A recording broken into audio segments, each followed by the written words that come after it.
Viewers all over the world, as you already know my name, Ogbuefi Ezeana, ugochitubelu Oraifite. I'm an ancient high priest. Abụ m onye isi nchụaja na ugochitubelu ọdịnala temple. Anyị na-agba afa miri emi rụkwazi ọrụ mmụọ dị iche iche. Abụkwazi m onye isi nchụaja na ọdịnala Restoration Evangelical Mission, bụrụ onye mgbasa ozi ọdịnala Igbo. So you can call me a priest or ọdịnala evangelist. My mission is to help people live better life. N'ụbọchị taa n'oge awa nke eziokwu, isiokwu anyị bụ reincarnation. Gịnị bụ reincarnation? Reincarnation bụ mmadụ ịlụ ụwa ọzọ. Mmadụ ịlụ ụwa ọzọ. Ihe kpatara o ji dị etu anwa. And the purpose why man was created. Ihe ndị a bụ ihe anyị ga-enebasị anya. Maka na ọ bụrụ na ị malụ ihe bụ ịlụ ụwa, mmadụ na-enwere ihe Chukwu ji kee gị, then ịgba mbọ gbasie mbọ ike ka ị ghara ịbụ a spectator in this gross material world, ka ị wee nwee ike fulfill ya earthly mission. Ihe ndị a bụ ihe ndị anyị ga-enebasị anya. This lecture is for matured minds. I'm here to address any seekers only. Nke mbụ, ọkwa dị mkpa before we dive into today's lecture proper. Ọ bụrụ na ị bụ child of the temple, echefuna na annual festival anyị this year bụ 15th of September. Atụrụ anya na onye ọbụla bụ child of the temple ga-participate in ya. Weda ma ya anya ma ọ bụ na ịma abịa. Chacha m na WhatsApp ka m gwa gị ihe ị kwesịrị ime iji wee kwado annual festival nke ara anụnwa or special festival. Ọkwa nke bụ ahụ. Aja anyị na-achụ kwa ọnwa nke ọnwa Julaị ka na-aga n'iru, anyị ga-achịkọta ya ụbọchị Satọde. So ndị sonye na ya bụ aja ga-enweta nchịkọta anya bụ ihe aja na their WhatsApp numbers only. We started this group ritual over 4 years now. We have massive testimonies. But as you all know, we don't share testimonies on social media. Maka na draw necessary, not why we are here. Mana Chukwu na-emere onwe ya ha. Nwanne chụwakwa aja maka na aja karịrị ọgwụ. N'isi ụtụtụ ejego dị na temple chụọ aja gọọ ọfọ kwubi okwu n'isi ndị niile sonyela ya all over the globe. Friends of the temple, children of the temple, members of Eze-Ana Restoration Evangelical Mission and Consecrated Group. Tụ aka isi eme ya. So ọ bụrụ na ị chọrọ isonye na ihe ị ga-eme we chat ya na WhatsApp. Ị forward ya 3 prayer requests anyị ga-edebe n'ọta. Then make token donation iji wee kwado ya bụ aja anyị dị n'Igwe. WhatsApp number m dị na screen gị 08057837672. Now let's proceed. Reincarnation. Gịnị bụ reincarnation? Reincarnation bụ mụnwe a na-amụnwe mmadụ ọzọ. I'm here to tell you the gospel truth. No one onye nọ this cross material world now not here for the first time. Even ụmụazị a na-amụ kịta, they're all old souls in young body. Yes. Gịnị bụ reincarnation? Bido n'okike mmadụ, the spiritual you is the spark of light. Mmụọ Chukwu abi n'ime gị, nyanwa bụ the spiritual you. The physical you is earthly clock, that is the physical body iyi. N'ụwa mmadụ ka i wee nwee ike operate here in this gross material world. Remember, n'ụwa mmụọ enwero nwoke enwero nwaanyị in the spiritual realm. We are all spirits. No one more. We are like spiritual germs. But because now we are unconscious of our existence, for the fact that the spiritual realm is within the proximity of the divine throne. Yes, it's light, full with light.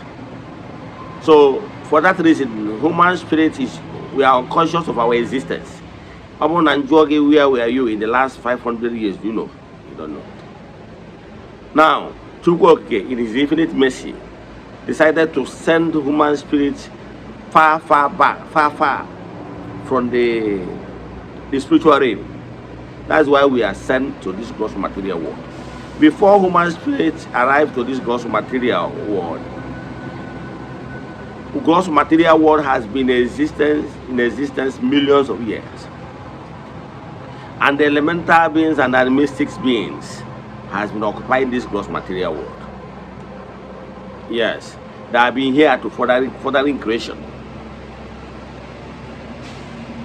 Now, Mana Chukwu gave human spirit opportunity to be here.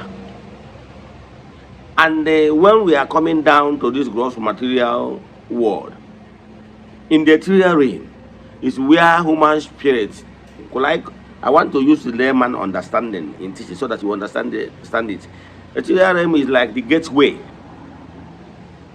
Yes, the border town between the spiritual realms and the gross material. Now, in that particular place is where you decide based on your consciousness, based on the work assigned to you. Or you decide whether you go passive nature or coerced nature. Or you decide to take the masculine shape or the feminine shape. I'm trying to digress it a little so that I'll be able to carry everybody along. I understand. Then we're all to my followers. But spiritually, they are still in the kindergarten level, primary, secondary, and some are in the Mahadum level. This will go for a very long time. However, I can carry everybody along. Now, advertising that gross material world, that ethereal world whereby they do whether as passive or coercive in nature. Now, they can work in mob wine. Oh, so you get you a Josia. So, get a can do Kumakia. Now, more in the spiritual realm, and one on working one on wine. We had differentiate that I work in a wine, both Josia, Yana, who the annual Hawaii, Makiji Jabosi. On your Himarian. On Yabatana, Indiana Bible, whatever you Jesus, let me use that electrical story or say. No one wine in the room of Corobia, as a woman Nasa. I will dress here. No bossy bazo, na lam more coronia wine ya gabunia. Or Westiana, no more than one working a wine. Ntiodi. So on one mother came well working a wine for very many reasons, including procreation and rest of them. Now more and warrior. We are like all angels. Now, Kemalugolo that Oyi Rano for a reason. To further creation and to further procreation and case may be. So, Abrona Eotia, Udoganya. Whoever was there, Josia Nandoa, Josie cow, where was it? Whoever that na you mature better, 22 question mature, key were the perfect, in on at the throne of grace. As a matured human spirit. In Igbo spirituality, we call it Otundi Chie, the worthy ancestors. Upon a worthy ancestor, simply go on chair. Ndi Chie are there incarnated. Your ancestors, Obro, you want to win a bend nagim or we put neg or Obro, Chie, no. Your relative might pass on because of imperfection, and you have another opportunity to reincarnate back. I can tell you, now many of the people you are seeing here on earth now, reincarnated back. My name will on there, but all knows of preacher, the high reincarnated back with more dienu. And one day reincarnated here on earth, see from the higher realms as an envoy, as a messiah, as a bringer of light. Abroad all over, and we're all to days there because of direct intervention of Ndanyang Ndiku. And Dana.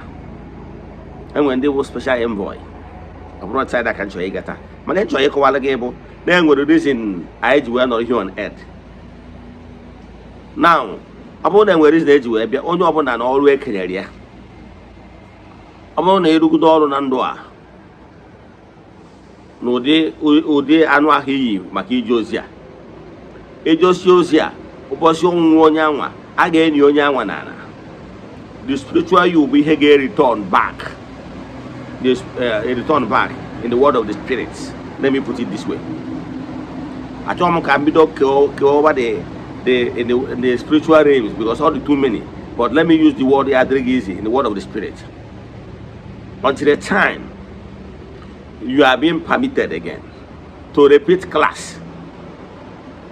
So on earth here we reincarnate because we fell in first trial, second trial. Some people are here on earth more than once. For don't know twice, for don't know that they are third journey now, for don't know that fourth journey, depends. Or what teaching for another day. Mana ebobuna because of you are not perfect, you are given another opportunity to reincarnate back. Ndụ ana na-enwe njedebe naanị mgbanwe ka a na-agbanwe. Ọ bụrụ na ịbụ onye Katọlik ihe anụ ka a na-ekpe n'ekpere, prisi na-ekpe n'ekpere na n'akụkọ sị na ndụ a na-enwe njedebe na mgbanwe ka a na-agbanwe ya. Ihe mere oyi bikwara akwa. Ọ na-etu ihe nọkịta na-enwere event ị na-eji na-achọ ije worship, na-achọ ije ụka.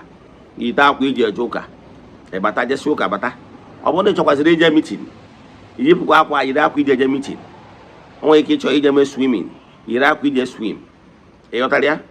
Mano forget one. So you two are called when we pass on our spirit, the spark. She got one more. Our body, the earthly vessel, clock, badanana, decay. Then by guy back who was again ye kwa another way based on ihe ozia geja. Ụfọdụ ga-enwe ejikusi mmụọ dị elu wee gbadata. Mana those experiences you were in the previous earth lives can strike in premature in your soul spirit. Gemeno ị ga-afụ maazị of the same age bracket. Mana ịjụwa ha ajụjụ ịfụ na some of them bụ gurus, some of them bụ very intelligent karịa ibe ha. O nwere ka ọkwa from the same parents. Maria na-achị kọwara gị bụ na enwere ihe kpatara ya. Yes. Na mbataja na aba nke ịbụa mma akọwalụ gị ihe kpatalụ ọtụtụ ndị mmadụ dị so intelligent karịa ibe ha. Mma akọwakwara ụfọdụ na-ajụ gịrị kpatalụ na ọ bụrụ na reincarnation dị real, kere ihe kpatara na mmadụ enwere ike ịma ihe ọ bụla in the previous earth life. Ụfọdụ na-ajụkwa kere ihe kpatalụ na mmadụ enwere ike icheta onye ọ bụ ma ọ bụ ihe gbasara ya in the current earth life. Ọ bụ na reincarnation dị real. Ihe ndị a bụ ihe anyị ga-edeba ya na part 2. Mana chetakwa na Jizọs na akwụkwọ Matthew o nwere ebe o dị na reincarnation adịrọ. Ajụrụ ya. O jụrụ ụmụazị sị onye ka ndị mmadụ na-eche na ya bụ. Ha wee sị ya na ụfọdụ si n'ịbụ otu n'ime ndị amụma mgbe gboo. Ụfọdụ si n'ewu Mesaya. Ụfọdụ si n'ịbụ nke a. Mana Peter si ya n'ịbụ nwa nke Chukwu. Ọ bụrụ na reincarnation adịrọ, ọ ga-use the opportunity wee sị na o nwere ihe dị ka reincarnation. And the ajụjụ ndị Juu na-ada ajụ ya mgbe ọ bụla eji kwutasị ya ọgụwawu Mesaya ha na-eche ka o nwere onye ọzọ ya bịanụ maka na ha kwuta na mmụọ Elijah nara nọ n'ikuku ga na-achịta. I can give you emphasis places even in the Bible I believe on ya iji wee portray the point na enwere ihe dị ka reincarnation. Enwere so many even in Old Testament and in New Testament. Ka m kwụsị ebe a na-agba nke bụ aka mma akụwaziri ihe ndị a niile ajụjụ ndị a ibu n'obi ama m ajụjụ ibugasị n'obi mma azara ya na-agba nke bụ reincarnation part 2. Ọ bụrụ na o nwere ajụjụ nwere na nkụzi a ma ọ bụrụ ịchọ ka agbalị gị afa miri emi chat me on WhatsApp. My WhatsApp number dị na screen gị 08057837672. Let us pray. Ekwem na Chineke. Ekwem na ọ dị ihe siri m ike ka Chineke na-apụghị ezi m ụzọ m ga-esi lụwuo ya n'ihi na ọ mazuru ihe niile. Obi m siri ike na Chineke emeworo m ya gazie. May the blessings of Chukwu Okike pụrụ ime ihe niile be with you all. May you be protected, may you be blessed now and forevermore. Ya gazie, udo dịrị unu.